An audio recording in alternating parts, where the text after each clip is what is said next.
আমাদের কতটুকু পর্দা করতে হবে, পর্দার ব্যাপারে জিজ্ঞেস করেছেন। জি, নারীদের ব্যাপারে যেমনি আল্লাহ চোখকে নিম্নগামী করতে বলেছেন, পুরুষদেরকেও নিম্নগামী করতে বলেছেন, তবে নারীদের পর্দাটা বেশি। নারীদের পর্দার ক্ষেত্রে ওনাদের দেহের পোশাক ঢিলেঢালা হতে হবে, পাতলা হতে পারবে না, এবং accept her face and hand, এই হাতের কবজি পর্যন্ত আর চেহারা এতটুকু শুধু খোলা রাখতে পারবে একজন নারী। এটা হচ্ছে সর্বোচ্চ ছাড় বা রুকসা। কিন্তু আজিমাত হচ্ছে চেহারাকেও ঢেকে রাখা, কারণ চেহারা হচ্ছে সৌন্দর্যের রাজধানী। একটা মেয়ের সৌন্দর্যকে বুঝতে হলে আমরা তার চেহারার দিকে তাকালেই বুঝতে পারি। ফলে চেহারাটা ঢেকে রাখাটাই হচ্ছে উত্তম, শুধু চোখ দুটো খোলা থাকবে।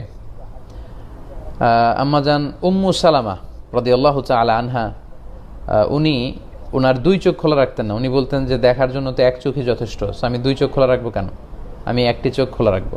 সো ওনাদের